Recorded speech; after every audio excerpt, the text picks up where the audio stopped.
Kaiman wel eens.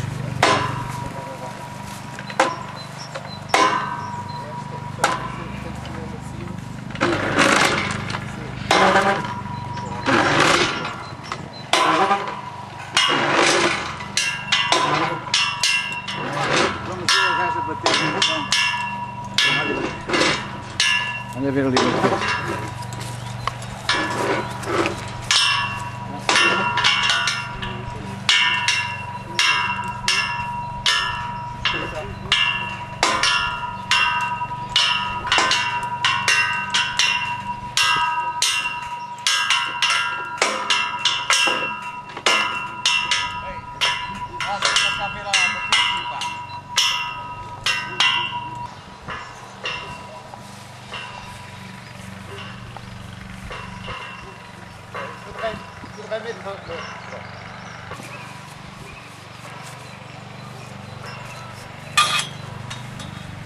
Filmar aqui agora na casa, temos a oportunidade de ver a jet.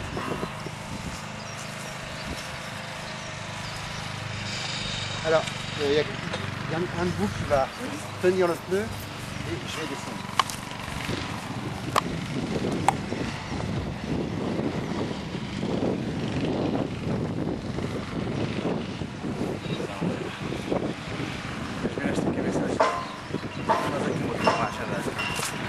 Aqui, vai pra lá.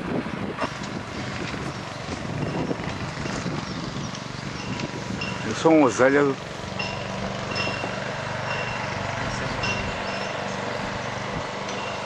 Olha.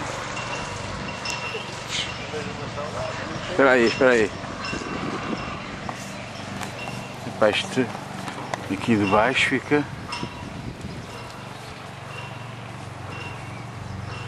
Pega lá, Manuel. Descendu, vous voulez peut-être un petit café?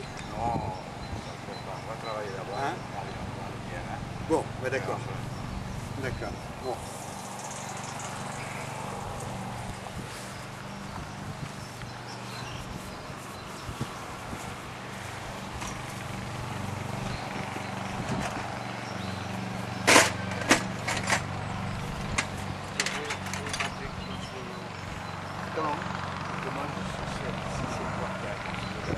Alors, non, c'est pas moi qui ai la question derrière.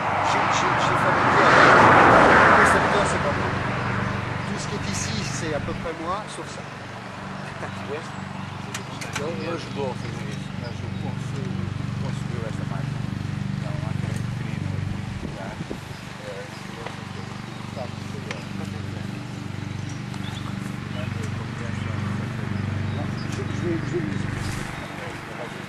Parce que c'est...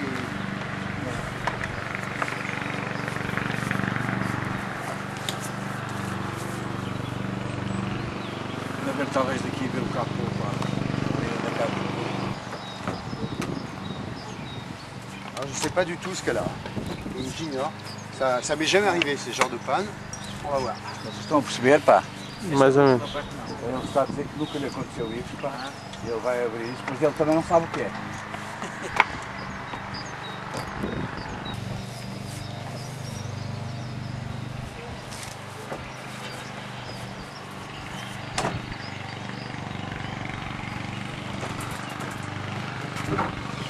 Vem daqui, pá. Já sei que eu... Assim tem engrenagem. Manuel.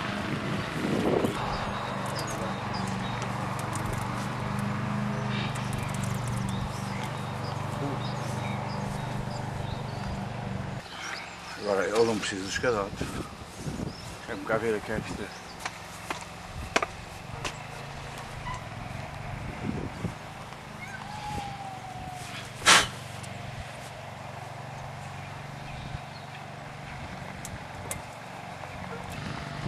Ah, percebeste, não é?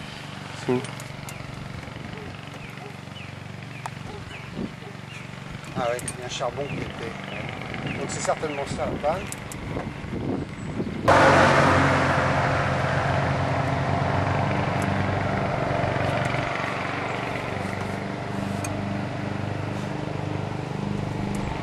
Bon, je pense que c'est ça la panne. Já vi.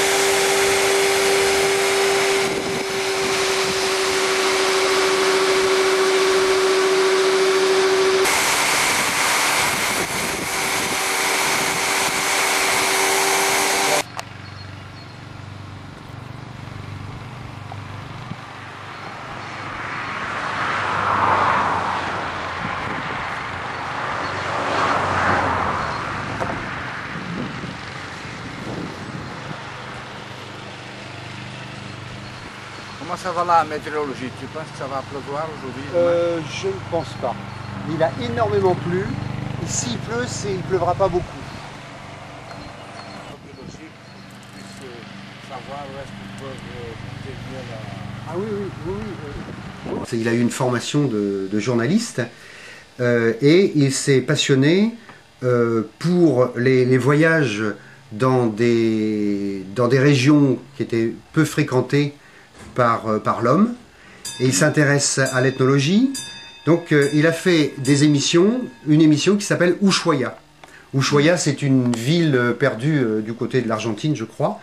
Et donc depuis une dizaine d'années, une fois par mois, il fait des superbes émissions, alors avec beaucoup de moyens, avec des avions, avec des hélicoptères, avec des montgolfières. Na televisão, ele parece, são programas como vocês lembram-se do Cousteau, é um homem mais ou menos assim, Oui. a força mediática dele. E portanto ele, Laurent Mantange lhe explica. Alors, o que é que ele fez? Ele fez um pacto ecológico, um livro que se chama Pacto Ecológico. E chegou a pé dos políticos e disse: vocês, se aceitarem este projeto de pacto ecológico, vocês políticos, a senhora do Partido Socialista e o senhor da direita, Sarkozy, a gente já não luta mais, não temos um movimento à parte e aceitamos que vocês possam fazer isso. E obrigou, diante das televisões, diante dos jornalistas todos, assinaram, estão de acordo. E agora ele quer, se eles não fizerem aquilo que eles assinaram, a França toda viu que eles são mentirosos. E vai desacreditar completamente esta classe política que está para aqui. Estão a ver o que eu quero dizer? Alors, raconte, continue. Donc, il est devenu, Nicolas Hulot est devenu très populaire par ses superbes émissions avec des belles images. Il a rencontré aussi les peuples premiers, les aborigènes, des pygmées, etc.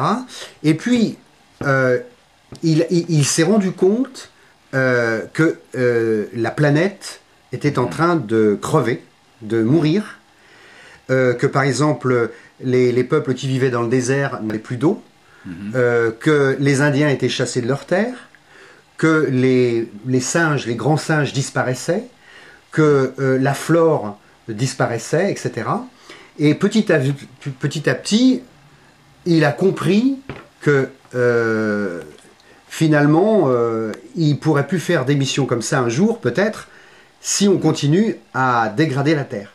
Donc c'était, pendant ces 10 ans, il a appris que le combat le plus important, c'était le combat écologique, même si au départ, c'était pas du tout pour ça. Hein. Et en fin de compte, ayant rencontré Pierre Rabhi, ayant petit à petit fait évoluer ses émissions dans le sens d'un avertissement aux Français et au monde entier sur ce qui se passait, puisque nous, ça fait 30 ans qu'on dit ça, et qu'on n'arrive pas à être reconnu, on l'est maintenant, hein, mais c'est très tard. Et en France, il faut absolument que ce soit un homme médiatique qui puisse conquérir les Français. Les hommes politiques, eux, n'ont toujours pas compris, je suis sûr qu'ils n'ont toujours pas compris l'urgence de ça. Il fallait un Nicolas Hulot pour alerter l'opinion publique française. Bon, portanto, vocês estão a ver qui va gagner et comment oui, les choses vont se on est à 2 mois des élections. Je pense que Sarkozy, c'est un petit Hitler qui fait déjà des mesures de répression énormes. Bon, entre les deux, je choisirais Ségolène, mais je sais que Ségolène Royal, elle,